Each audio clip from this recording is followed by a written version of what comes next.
Hey guys, welcome back to Falcons Central Radio, part of the Pro Football Central Radio Network. I am one of your hosts, Aaron Freeman, joined as usual by my co-host Matt Karoly. Today we're going to be talking quite a bit about the Falcons minicamp. We'll be talking about Roddy White getting into the Ring of Honor. We'll also sort of answer your mailbag questions. We'll start with the roster update, and we got a nice little surprise for you guys at the end of the show. A nice little competition between Matt and myself that we will sort of unveil and tease as we go along. But you definitely want to stay tuned for that for some high entertainment value. But Matt, as we often do, we try to catch up on any recent roster moves that the Falcons have made. And technically, they haven't made any roster moves since we last did a show in late May. But there has been some roster related issues that the Falcons have come up with over the last couple of weeks. And that starts with the season ending injury to defensive end Steven Means, who suffered a torn Achilles back at the end of May. And the Falcons also brought in former Chiefs defensive lineman Alan Bailey for a workout last week. Nothing is imminent as far as Dan Quinn has said publicly to local media in terms of signing Bailey. We do have a mailbag question, but before we get to that, what are your thoughts on the injury to Steven Means? Yeah, I mean, from a personal standpoint, my heart goes out to Steven Means.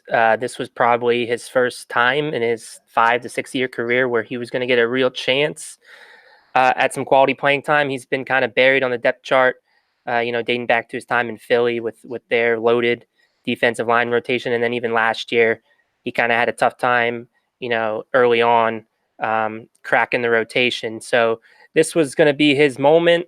He was likely projected as the defensive end 4, and now that's going to be put on hold for another year, if not longer, depending on, again, if he can, rebound from his Achilles, because we know how difficult Achilles injuries are to come back from. So, again, heart goes out to him. Hopefully he does have a swift recovery.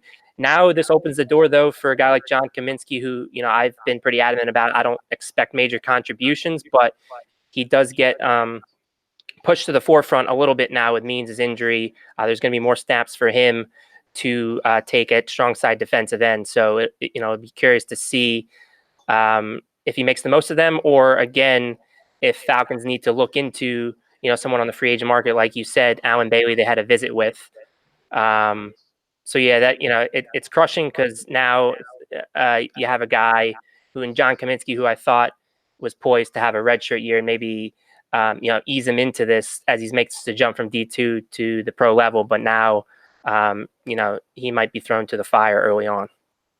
Yeah, it'll be interesting to see how the Falcons adjust to this. And we'll talk a little bit later about sort of maybe adding another player to the roster in just a moment. But, as you said about Steven Means, I think this really was his one good shot to really sort of do something in the NFL. Because as you said, he's been basically kind of been acting as this journeyman guy the last couple of years. Really starring and shining in the preseason with the Eagles the last couple of summers. But because of how deep their defensive line rotation and how good they are at that defensive end spot, they haven't really needed him to be, a key part of their rotation. And, one man's trash, you could say, is another team's treasure. And in this case, I thought the Falcons got a really talented player that could really provide some critical depth to their defensive end spot. And now with this Achilles injury, and he's like 29, he's going to be 30 pretty soon in the next couple of months. And, this injury is usually a year plus long recovery. And this is kind of ruining his one good last shot to really sort of stick in the NFL, because given, again, how little sort of strong tape he's had during the last couple of regular seasons, when he's a free agent next year, it's probably going to be really tough for him to get much of any nibbles in the free agent market. And this year was really an opportunity for him to at least get one last opportunity to maybe, get a significant contract from some team, whether that's the Falcons or somebody else. And this is, potentially career threatening injury.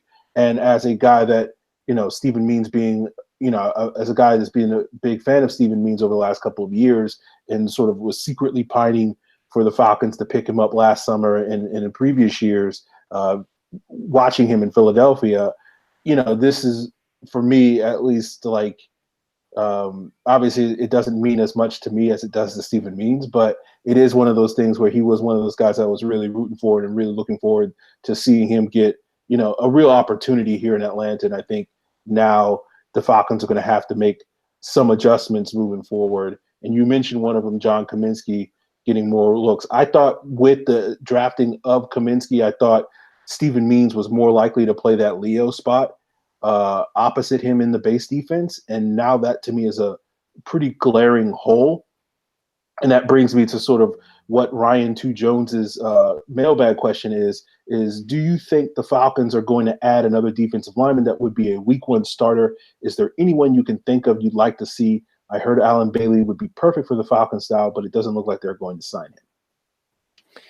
Yeah, I mean, the thing for me regarding the Leo spot, I think this is the year Tack needs to take that spot over. Now, I understand, the focus, as always, in the defensive line rotation is that nickel, and that's what gets the bulk, the 70%, 65, 70% of the snaps, and the Leo is more just a base role. But, again, Tack is poised to be this, guy that can play, 80, 90% of snaps, or at least, the type of level of snaps that guys like DeMarcus Lawrence and, Brandon Graham play. He can be that type of guy. So that's why, I'm not concerned about that role so much. For me, it's that role that Stephen Means was going to play. And again, I had thought that strong side defensive end was going to be that spot for him. So that's why a guy like Alan Bailey makes a lot of sense. I think as a 3-4 defensive end in his days in Kansas City, that strong side defensive end role is very similar to a 3-4 defensive end role. So that's why I thought Bailey is such a great fit. Now, do I think the Falcons are going to add a defensive lineman that could be a week one starter? Right now, I think the approach they're taking and with the reports you're seeing about Rashid Hageman really kind of coming on, making some splash plays in the early going, I think they're going to take that all the way through and see if he really is back to, close to that 2016 form. If he is, at that point, the Falcons are kind of set because he would be that 9th defensive lineman. And really, if you're going to add another body, that means you're going to keep 10 defensive linemen, which I don't necessarily think is super likely. They've done it before. But again, if Hageman continues to earn his snaps, I think the Falcons are kind of locked in to those 9, in my opinion. Well, I think prior to the drafting of Kaminsky, as I said, I feel like Stephen Means was going to play that strong side defensive end spot because that's what he primarily played last season.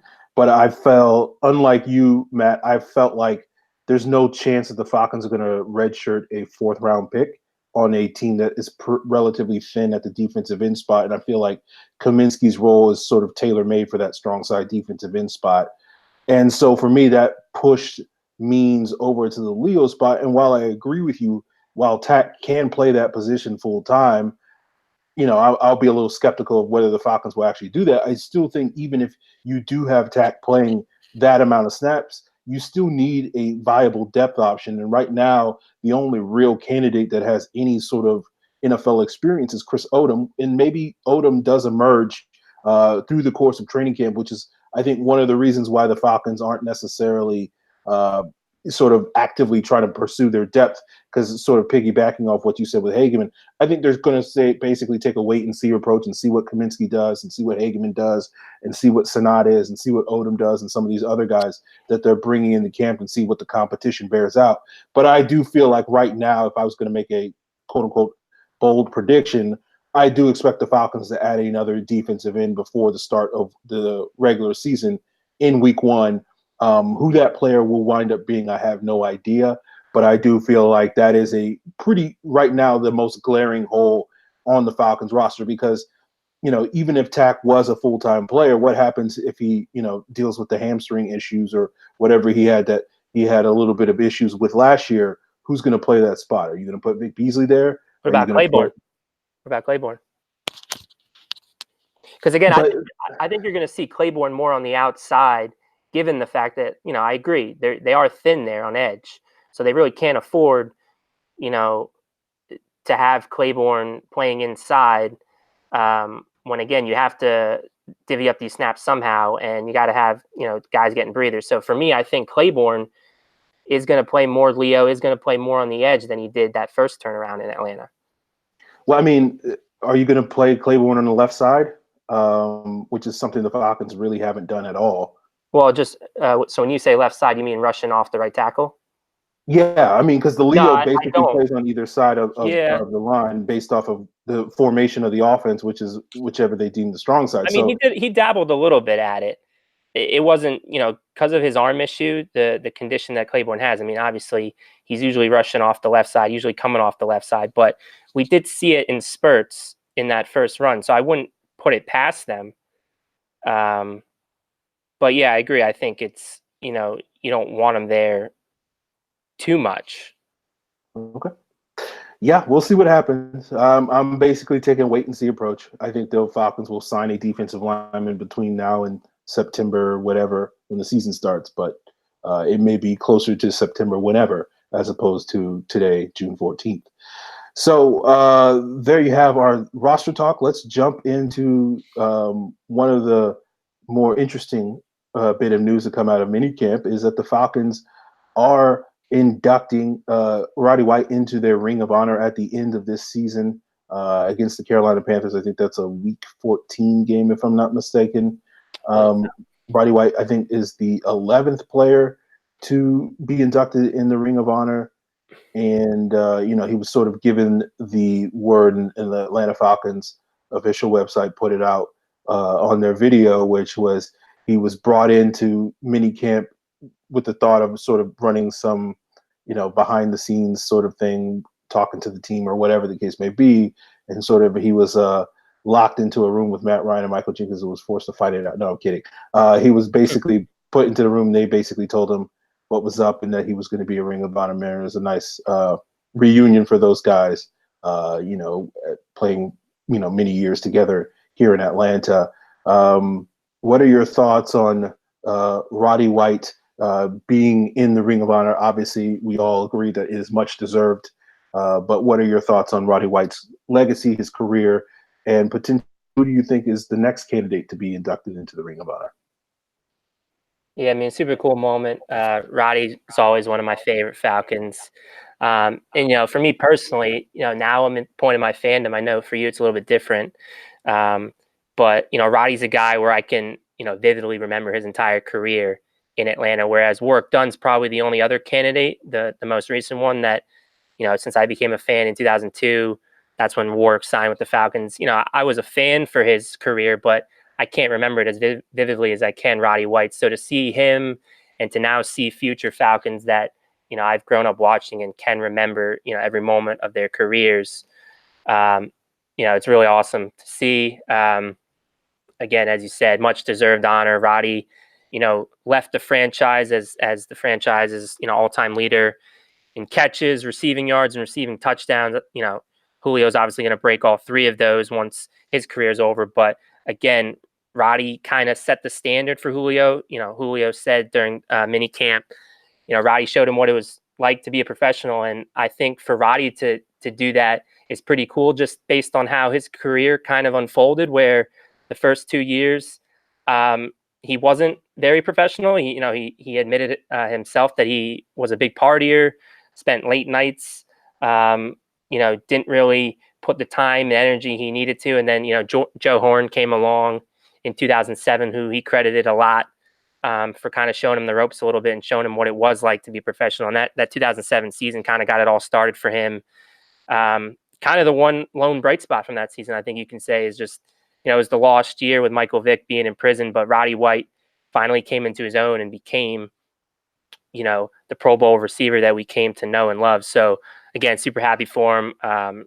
Looking forward to seeing that ceremony this season. And again, as far as who's next, it's a great question. I mean, the name that originally came in my head, and I don't know if everyone else would feel this way, but I think Keith Brooking kind of, but I'm also curious, will Michael Vick be in the discussion? Is it too soon following everything? I mean, yeah, I remember when they did kind of officially retire Roddy as a Falcon. Michael Vick was also a part of that ceremony, so I think it does make sense for him maybe to be next in line.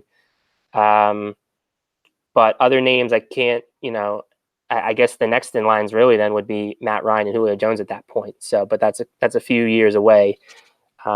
So yeah, again, super happy for Roddy, and I'm curious to see who you think might be next in line for the Ring of Honor. Well, I'm hoping it's Jonathan Babineau, but Oh, that's true. I probably, forgot about Babs. that's That's right. probably a little bit Yeah. of a pipe dream. I don't think Maybe so. maybe he gets there. I don't know. I feel like Jonathan Babineau will never get the respect that he is due. It'll be interesting. Michael Vick is an interesting one. I think, in terms of too soon, I mean, like all that stuff happened like 12 years ago, so I don't know Yeah. if we can say it's too soon. I think ultimately the obstacle for Michael Vick is just the optics, because if they do wind up putting him in the Ring of Honor, all these people that aren't within the Falcons organization, within the fandom, and within the media will have an opinion on that, and it will be a thing that people will talk about and be like, oh my God, look at the Falcons, they're honoring this dog killer, or whatever the things that they will say. And like, it's easier to just kind of avoid that and to do what they did a couple of years ago, as you mentioned, sort of having Michael Vick sort of honored on the field, but not necessarily having his number or his jersey hanging up in the rafters in the stadium. It just is a little bit easier. So, in terms of who actually gets it, Keith Brooking is probably as good a choice as anybody. I know his ending, the end of his tenure in Atlanta wasn't necessarily as amicable as maybe one would hope, but given, he's one of the few Falcon players in history to have gone to 5 or more Pro Bowls, my personal take is he probably only really deserved to go about 2 of those. But, that's the popularity contest of the Pro Bowl, which is a conversation I'm sure Matt and I will be having 6 months from now when the Pro Bowl voting comes out. But Yeah. it's one of those things where he is one of those players that did have a long, successful career in Atlanta, regardless of what I think about his Pro Bowl bids. And so he is probably as good a candidate as somebody, as anybody, to be the next guy. And Tony Gonzalez, even though his tenure here in Atlanta was pretty short, I'll be curious to sort of see if he gets the same treatment in the future as well. Well, guys, now we're going to talk about the Falcons mandatory minicamp, and we're going to talk about, we're not going to talk too much about the guys that actually showed up. Everybody decided to show up, much to the chagrin, I think, of a lot of people on Twitter, at least, because I'm sure they were getting a lot of mileage out of complaining about various Falcon players not showing up to various workouts. So unfortunately, they can't necessarily get those tweets and retweets on that subject. But we do have a question from Justin Sandu, who asked, why do you think Julio is reporting to minicamp despite no new contract or contract adjustment? So Julio kind of answered this on day one, and I'll just kind of repeat or echo his words. I mean, he basically said he wanted to be there to basically be another coach on the field and help the young guys out. And that's kind of what he was. I mean, he didn't participate. He's dealing with, I guess he had a bunion removal operation in the offseason. So he sat this one out. But I mean, he was active. He was an active participant from the sidelines as far as coaching goes. And again, I think that's kind of what you want from Julio at this point with some of these workouts. I mean, you know what you're getting from Julio. You just want him to pass along his knowledge to the younger guys coming up, which, I mean, they do have an intriguing group of young guys, which we'll talk about in a little bit. So that's what he said on the topic. I'm going to go with his answer on this one. Yeah, I don't have necessarily anything to add. I think the difference between last year and this year was Julio wanted to make it known that he wanted to have his contract adjusted. And so therefore, you have to sort of skip certain things in order to send a very clear message to the organization that you want something done. And now that the Falcons have basically been working on this for several months, there's really no incentive for him to skip a mandatory workout, and particularly given that he's injured. So, how much does it hurt him to show up? I mean, I guess I wouldn't necessarily want to stand outside for a couple hours in the Georgia heat, but for him, he's probably used to it by this point in time. So, yeah, I don't think it's that big a deal to piggyback back onto Matt's answer there. The one player I did neglect to mention that was not there at minicamp this past week was Desmond Trufant due to the birth of his child. So he was, excused by the team for obvious reasons. And now I want to talk a little bit and sort of cede the floor to Matt to talk about sort of what we're learning from minicamp over these last couple of days. Dan Quinn highlighted a lot of young players, a lot of new faces, because, obviously those are the guys that people are most interested in. Like, everybody knows, hey, yeah, Deion Jones is good. Everybody knows Matt Ryan is good. Like, we don't need to necessarily see what they do at minicamp.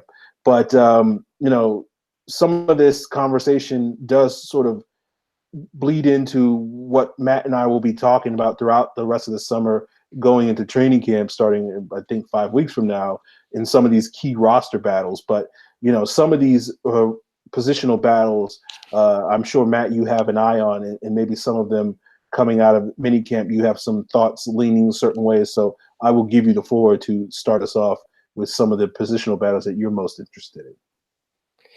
Yeah, I think there's two in particular that I'm really going to be focusing on this summer. The first one is the linebacker group. The top three are pretty much locked into place. You got Deion Jones at the top, Devondre Campbell is the second guy, and Foye Oluokun earned those snaps as the third guy in the middle of the season and throughout in 2018. So those three are kind of firmly entrenched. But I think linebackers 4 to 6, and I kind of wrote about this in my most recent article at Rise Up Reader. I think they're anyone's best guess. You have three veterans. You have Duke Riley, you have Kamal Ishmael, and you have Bruce Carter that they brought. Those last two that they brought back on veteran minimum deals that they can fall back on. But in no way, I think, do they have those roster spots locked down. And I think behind those guys, there's three intriguing options that could potentially push any three of them off the roster. I think starting with Jermaine Grace, who everyone knows from 2017 when he was kind of that preseason darling. He's back in the fold, and with Deion Jones being out of minicamp, Jermaine Grace was a guy that got a lot of run with the ones at middle linebacker, and I think he can very well push Duke Riley out of that spot. And the thing I want to note with Jermaine Grace is a lot of these decisions too hinge on what their contracts are like, and many people will say, well, Duke Riley's kind of the favorite to come back just because he's on a cheap rookie deal. But if I'm not mistaken, based on Spot Track and Over the Caps database, Jermaine Grace is signed. Well, actually, I guess he's a restricted free agent, I want to say. You can correct me if I'm wrong on that. Either restricted or exclusive rights restricted free agent. So basically, the Falcons have control of him for the next 2 seasons in a very similar fashion to that they have Duke Riley. So again, if the play is close, it's not like you're going to cede the job to Duke Riley based on the contract, since, again, you have a similar level of control of a guy like Jermaine Grace. So I can very easily see Jermaine Grace push Duke Riley out of that spot, and that's kind of what I projected in my article. So again, I'm really intrigued by the linebacker group. The other two to keep an eye on are Uric Bethune and Trey Crawford, 2 undrafted free agents this year. I think both of those guys project well to that Sam linebacker role, which, again, behind Devondre Campbell, there's kind of been a void there in that backup spot for the last year or so. So 2 guys, they flashed a little bit already in camp. Trey Crawford in particular beat Caleb McGarry off the edge in pass rushing drills. So he's someone that I'm going to be following all throughout. And I think he very well could steal that maybe 6 linebacker spot when it's all said and done. So I'm very intrigued by linebacker. And then the other one is wide receiver. And I kind of alluded to it just a bit ago, but I do think there's a lot of intriguing young options. They brought in 4 undrafted free agents. Olamide Zaccheaus, Sean Bain, CJ Wooten, is it? And Khalil Lewis, I believe, is the 4th one. All 4 guys kind of, add shades of, former Falcons in Nick Williams, in CJ Wooten's case. And the other guys kind of resemble a little bit of a Taylor Gabriel type. So, again, at wide receiver, the top 3 are settled. Julio Jones, Calvin Ridley, Mohamed Sanu are locked into their spots. Beyond that, there's a little bit of uncertainty. Now, obviously, Russell Gage, who, again, he's got a lot of hype thus far in minicamp. Dan Quinn's been very impressed with his development as a receiver. So I'll be interested to see if that carries over into the pads. He's a lock based on the special teams value, but it's uncertain whether he'll be a wide receiver 4 or maybe he's all the way down to wide receiver 6, depending on how some of the other guys do. So again, Justin Hardy, while they did bring him back, they brought him back under a veteran minimum contract, just like Bruce Carter and Kamal Ishmael. So in no means does he have his roster spot locked. Now, it's likely he'll be back just because of the special teams. And again, he's been reliable throughout his career. But again, if it's close and a guy like Zacchaeus can provide the same stuff that Hardy can bring, because of the fact that you'll have Zacchaeus, under contract for 3 years, they might lean towards his side if it's close. So wide receiver and linebacker are the two that I'm most concerned about and looking forward to. Interesting. I'll piggyback on some of your thoughts because we do have a couple of mailbag questions that sort of dance around those two positions a little bit. But for me, at least, the position battles I'm sort of looking forward to this summer is sort of, outside of the offensive line, where there are potentially 2 starting spots up for grabs, or technically 3, but we kind of know Chris Lindstrom has got probably going to have the right guard spot unlocked. So the left guard and right tackle positions are a little bit up for grabs. For me, at least, the position group that I'm curious about is sort of not necessarily one position, but it's like the fullback, third, fourth tight end role, and whether or not we're going to see Ricky Ortiz, who's currently the only fullback on the roster, sort of compete and win a roster spot against both the likes of Logan Paulson and Eric Saubert. Right now, I think the Falcons are going to keep 4 tight ends and have Luke Stocker sort of playing a dual role as both a fullback and a tight end. Maybe we'll see Eric Saubert get some more reps in sort of that H-back role that we saw, towards the end of last season when the Falcons were deactivating Ricky Ortiz on a nearly weekly basis for some unknown reason. And so that to me is going to be an interesting battle because to me, like, this is an important year for Saubert to sort of really push himself forward and really show himself to have the blocking prowess to be a regular part of the Falcons tight end rotation and sort of maybe leapfrog Logan Paulson, who I think right now is the incumbent for that third tight end role just because of his blocking ability. But because of Saubert can bring more to the table as a receiver, that gives that roster spot potential more value in the Falcons offense if he can wind up showing that the drop off from Paulson's blocking to Saubert's blocking is, minimal at best. And then the wide receiver skills or the receiving skills will sort of push him ahead. But circling back to the linebacker position, I do think, I wouldn't sit here and declare Duke Riley a lock to make the team, but I would be very surprised if he winds up getting cut. I think if Jermaine Grace does make a push for a roster spot, I think it's more likely that we will see either Bruce Carter or Kamal Ishmael get released instead of Duke Riley. I just think the Falcons, or because of Duke Riley's roster draft status, if for no other reason, that they're going to want to get more out of him and see what they can get out of him at least for another year before they decide to potentially part ways. I do think the linebacker position is a position that could involve a lot of roster shakeup next offseason. And so I think the Falcons want to get one more look at Duke Riley before they start having to make some major decisions with their linebacker position, like paying Deion Jones, like deciding if they're going to pay Devondre Campbell, among others, and sort of seeing what Foye Oluokun does during his year as a starter. So Oluokun should be locked in as a starter. That shouldn't be really much of a question. To me, it's really a battle of whether Grace can push Riley as well as guys like Ishmael and Carter at that position. As for the wide receiver position, I feel like the wide receiver position is pretty well established. I feel like it's like, you're going to have Julio 1, Ridley 2, Sanu 3, Hardy 4, Gage 5, and then I guess technically you would put Marcus Green as the 6th wide receiver on the roster, because I do feel like even though the Falcons are listing him as a running back, his real role in the offense should be as a wide receiver, as a slot receiver and return specialist.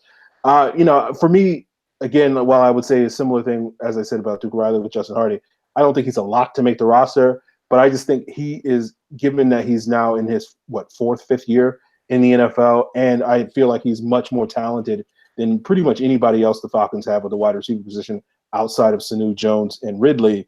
I don't really see anybody really being a challenge for him. To me, like, the only reason that Justin Hardy wouldn't make the team is if he gets hurt or, he gets arrested for some crime or something fluky would have to happen, in my opinion, for him to potentially lose his roster spot. So, I feel like, unlike you, Matt, I don't have as much invested in the linebacker and wide receiver position because I feel like those positions are relatively settled, but we'll have to see, certainly I have been known to be wrong from time to time. Once every 10 years, I might get one thing Yeah. wrong. So, maybe that's one of the, we'll start a new cycle of a 10-year period where I get one thing wrong. So, we do have a mailbag question sort of related to this. Noel Rodriguez at Volta Noel 2020. He asked Russell Gage, wide receiver 5, question mark, and Quadri Olison, RB2. I guess we kind of answered the Gage part already, but you think Olison has a chance to sort of unseat Ito Smith as that backup to Devontae Freeman? I don't. I think, the ceiling for him is RB3. I think it's Ito's time. He proved in small doses last year that he's an effective runner. Pro Football Focus graded him out as tied for the 6th best as far as missed tackles forced per rush attempt. That's very Devontae Freeman-esque as far as making guys miss in the open field. Not something that Tevin Coleman was particularly good at. So I think he could potentially prove to be an upgrade. I mean, he's not going to be the home run hitter. He's not going to have the long speed that Tevin Coleman has. But as far as an overall running back is concerned, I'm very bullish on Ito Smith's future.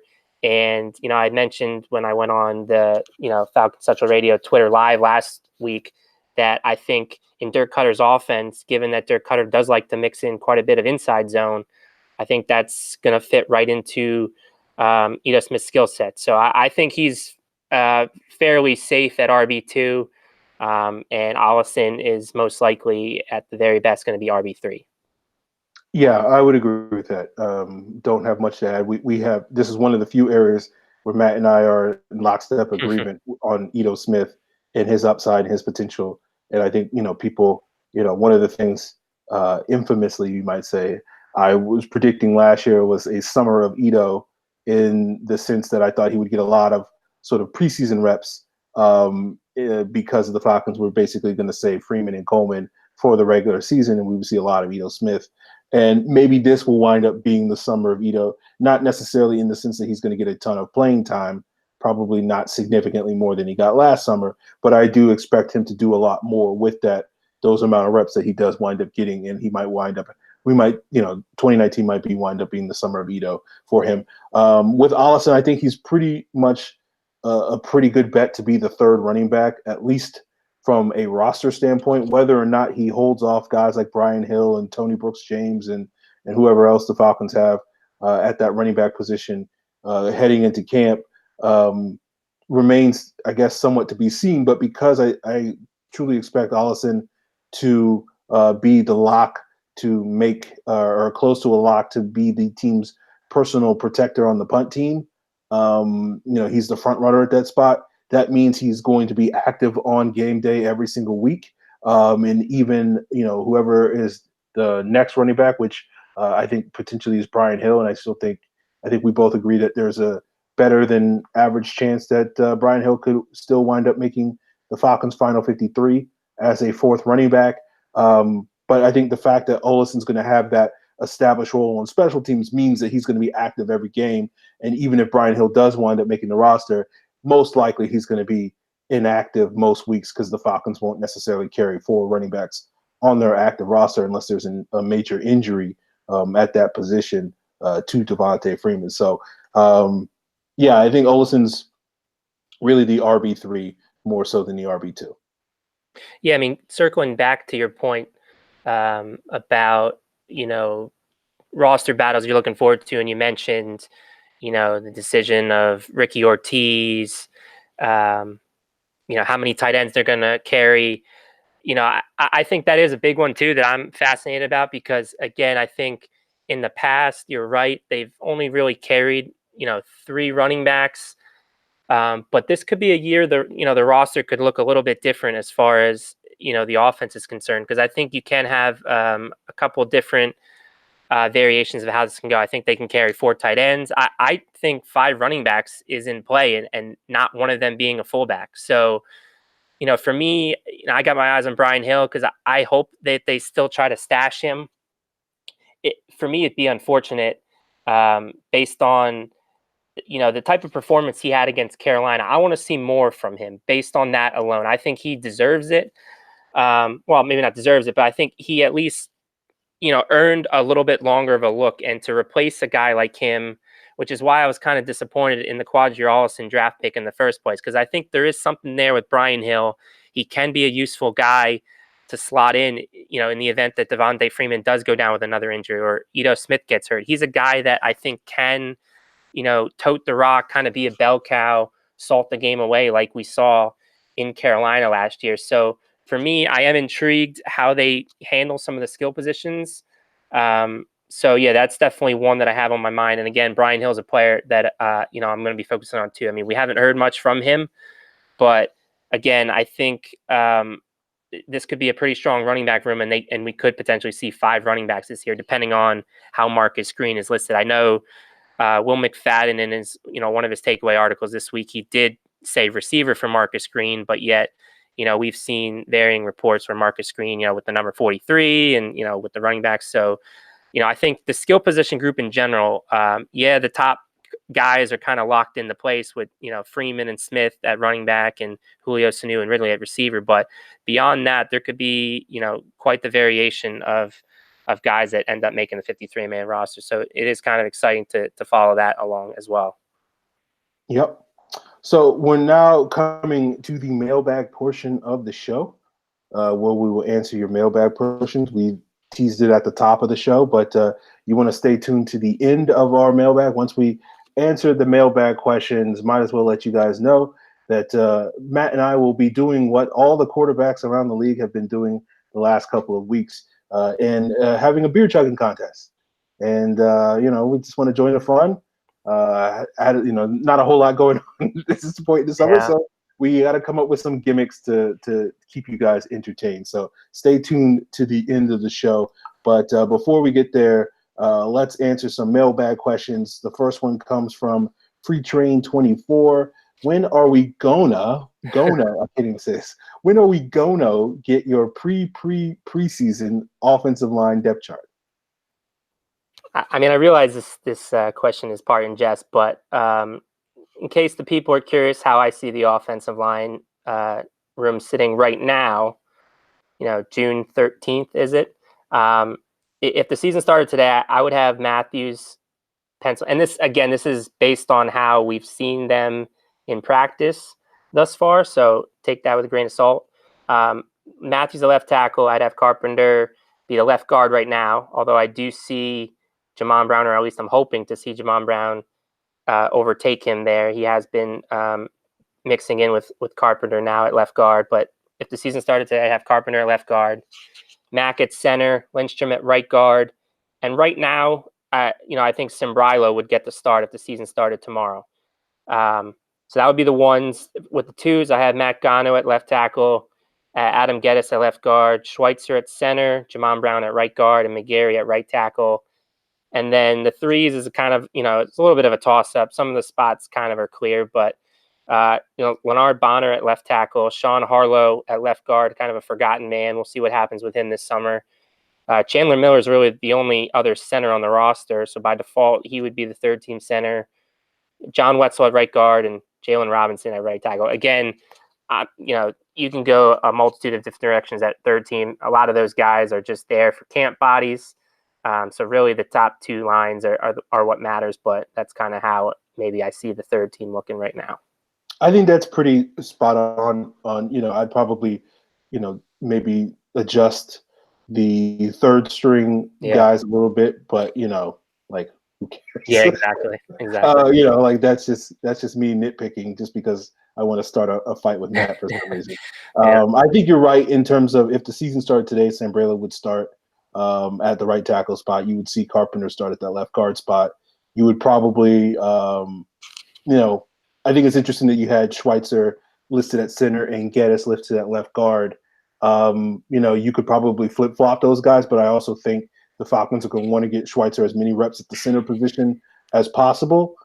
So listing him right now as sort of the second string center makes a ton of sense, even though he only has basically one game and a couple of practices worth of experience at that spot. But that is something where I think the Falcons want to see what he can do there. So for the most part, I agree that going, in terms of a preseason offensive line depth chart, I do think that's an accurate one, but I do think we'll see some changes to that unit by the time we get to the regular season through the power of competition. I expect McGarry to leapfrog Sambrailo. I'm eager to see if Brown can sort of push into the lineup for one of these guys, whether it's Carpenter, whether it's Lindstrom. And I'm eager to see if Schweitzer does sort of find a home at that center position, and whether or not we can see from Matt Gano a big jump in his second season and really be a guy that's maybe potentially nipping on the heels of Ty Sambrailo by the end of the year to wind up taking that swing tackle position. And because the Falcons can potentially get out of Sambrailo's contract after the season, and the savings that they would reap from going from Sambrailo to Gano would be significant. And if there's limited, a little drop off from in play, at least from the Falcons assessment, then that will be a move that you could probably expect to happen. Sean Harlow's a guy that I thought should have made the team last year. They wound up keeping him on the practice squad. I think sort of it has basically run his course unless the Falcons will give him some extended looks at the center position. I think it's going to be really hard for him to potentially push for a roster spot this year as well. So, it is what it is, but, I think it was fun while it lasted, Sean Harlow. So we'll see how he can do later this summer. We got another question from Justin Sandu. He asked, since you're both roster nerds, which 7 players do you think will be the Falcons inactives week 1? So I'll give 2 variations. One, again, if you've checked out my article on Rise Up Breeder, I gave a way too early 53-man roster projection. So based on those guys that I listed out, my 7 inactives would be Brian Hill, Devin Gray, who I have as a surprise 6 wide receiver on the list, James Carpenter, by virtue of Jamon Brown beating him out for left guard. Matt Gano is, the 4th tackle, so I think he'll be a game day inactive for most of the season. I have Justin Zimmer right now starting for the first couple of weeks on the 53-man roster, kind of as a placeholder until Rashid Hageman comes off of the suspended list in week 3. And then Trey Crawford, also another surprise addition. I have him winning the linebacker 6 spot, so he's inactive. And then Blitty Ray Wilson, who, again, kind of last season was that 6th cornerback. Most weeks was a game day inactive unless he was pressing the duties due to injury. I have him as that 7th and final spot. Now, what I think is more likely to happen once the season rolls around by week 1, I think Marcus Green could very well be inactive. Maybe he's not ready to handle the kick return duties, and you have a guy like Kenyon Barner filling in that spot in the early going. Omadi Zaccheaus, I do think he has a very good chance of making the roster. In my prediction, I have him as the wide receiver 4 or 5. In this case, he would be wide receiver 6 because Hardy would make the team. James Carpenter, again, I have as inactive. Matt Gano as well. Justin Zimmer. And then, Blitty Ray Wilson. The only other one that's different from this variation is Bruce Carter. I think Bruce Carter, I think there's a good chance either one of Bruce Carter or Kamal Ishmael make the team. And in this scenario, I guess I have it being, I guess maybe Kamal Ishmael makes the team. He's the game day inactive due to special teams. And Bruce Carter is the 6th guy, and he's inactive. So that's what I see as more likely. But again, there could be surprises. There usually are from time to time. And if that's the case, then that first 7 guys could potentially be the week 1 inactives. Yeah, I put out a 53-man roster projection on, I think, May 1st. And I still feel pretty good about that projection. The only change I would make is basically sub out Steven Means. And like I said at the top of the show, I wouldn't necessarily put a guy currently on the team in that spot. I think that's going to be probably filled by a player to be named later, come late August when the Falcons are potentially maybe making a trade or looking at the waiver wire to get some more defensive end help.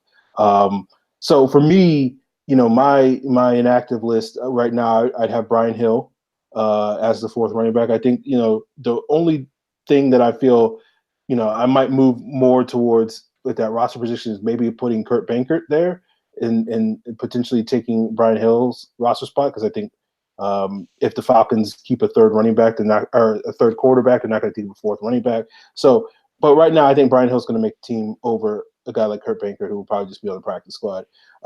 Next, I have Eric Saubert as the fourth tight end, losing the battle with Logan Paulson and being inactive on game day. I have Matt Gano. I have Jamon Brown being inactive because I feel like at this point in time, James Carpenter seems like he's likely to win that left guard spot.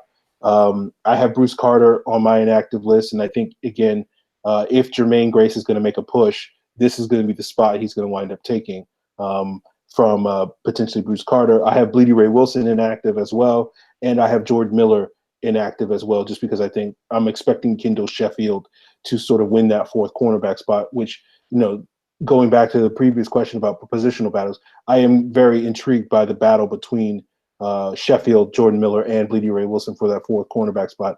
I'm expecting Sheffield to win it, but I do think, Miller is potentially nipping on his heels. I do expect at this point in time, because I think Sheffield might bring a little bit more potential and a little bit more value in terms of his special teams coverage ability, just because of his speed and his tackling is better than Jordan Miller's. That's what I think kind of pushes him ahead a little bit in this battle right now, but I'm very intrigued to see sort of who wins that. And I think whoever winds up losing that battle more than likely will probably be inactive most weeks, just because I expect the Falcons to have 4 corners and 4 safeties active on most game days. All right, our next question comes from Vienna Falcons. He's just trolling us. This one. Yeah. So we'll have some fun with this. He asked, is this episode a bargain relative to other episodes in terms of how much nerves it will cost us to listen to it, or is it going to end up the most or second most costly one anyway? So how can we say it's a bargain at all? Yeah, he's messing with us because Matt and I got into a nice little healthy debate, as we often do. It's been a while since we had a good one about sort of what is a bargain in terms of was this a debate about Matt Ryan or Julio Jones? This is the Julio Jones one. And to provide some context,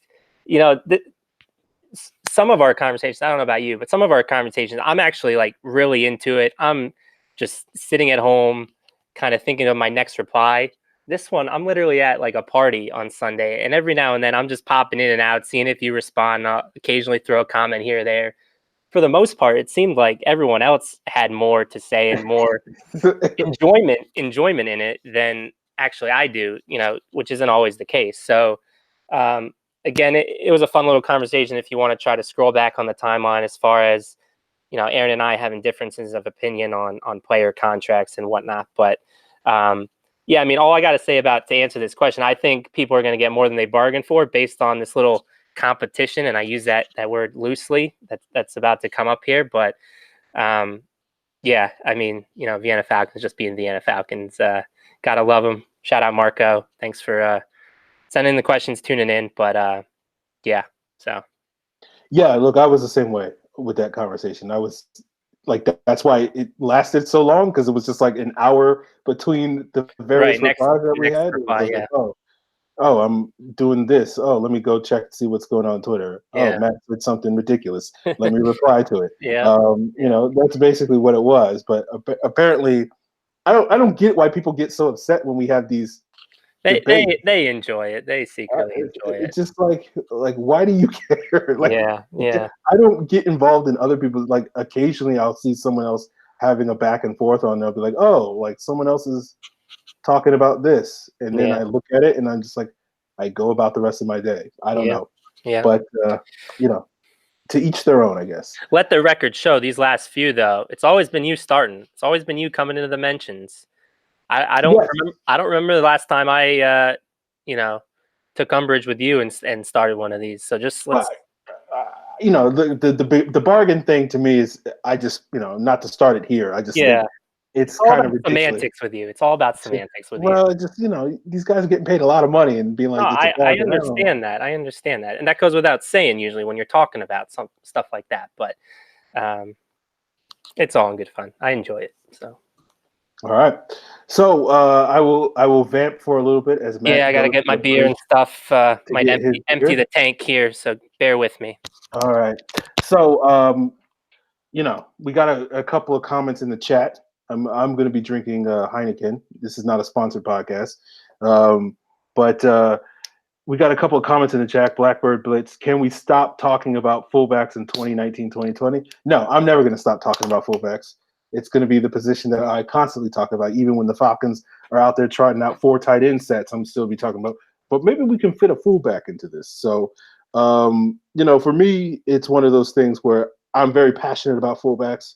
They're a dying position, but I think they're an important position, particularly given sort of the identity that the Falcons want to have with this, I call it hashtag physical that Dan Quinn keeps emphasizing. So I think the fullback position is important, but we may see it wind up being filled by a tight end this year in Luke Stocker. So, this is a fun little exercise. I got my beer here, ready to go, waiting for Matt to get his.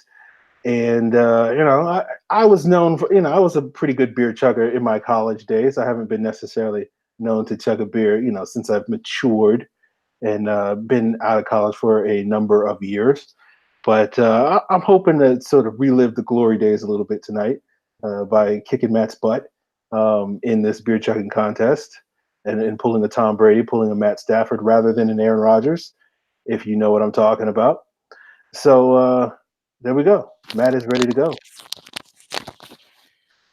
All right, my friend. All What are right, you drinking? the moment we've all been waiting for. I got the champagne of beers. I got a Miller Oh, High Life. So classic. yes. I got a So Heineken in a nice little oh, Stein. you got a mug. All right. Yeah. That's Classy. Yes, I know. you're gonna be able to pound it with that handle there like that. I got it. Yeah. I'll be fine. I'm fine. Yeah, I guess shouldn't be worried about you. Everyone at home should be worried about me. Hopefully, I don't look as bad as Adam Schefter does. There's a good chance it happens. Beer chugging's not my thing. I'm more of a tequila shots guy. So we'll see how this goes. All right. I don't know. Do you want to count it down or whatever? Count 3, 2, 1, and then go. Okay. All right. 3, 2, 1, go.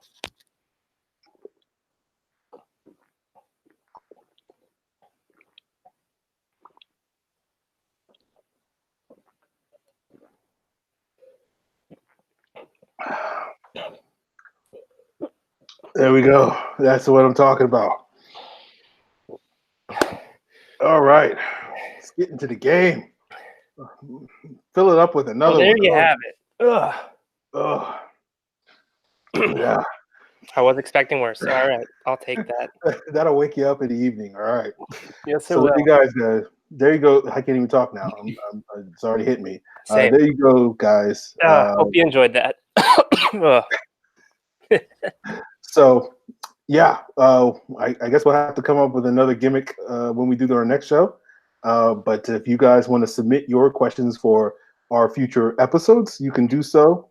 I'm sorry, I'm holding back a burp. Do the plug at the end. If you want to submit your questions, you can use the hashtag Falcons mailbag. You can also submit them on Twitter at FalconsPFC. And Matt mentioned this in passing, but even though we haven't necessarily done shows over the last couple of weeks, we do put up content on the Falcons Central Radio Twitter page at FalconsPFC with some, live sort of periscopes and some answering your questions. So submit them there. I'm on Twitter at FalcFans. Matt is at Matt Karoly. That's Karoly. You can also subscribe to Pro Football Central's YouTube page. Make sure you hit that bell icon so you know when we go live.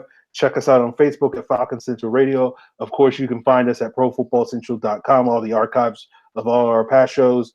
Check us out on whatever podcast platform you're listening to this show right now. And I think that's it. I'm sorry if, alcohol brain cells, so I don't remember if there's anything else I should plug.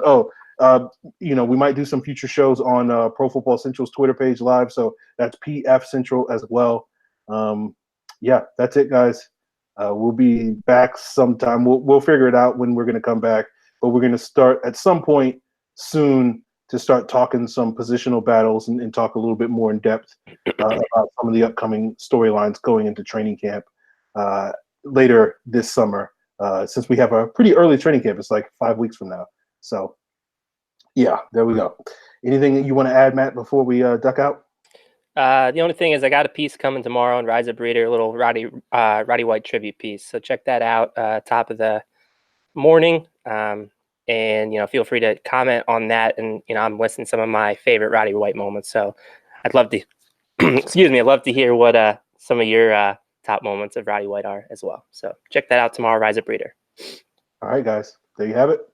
Have a good one. Have a couple of beers on us, I guess. Yeah. And thanks for tuning in, guys. Appreciate it as always.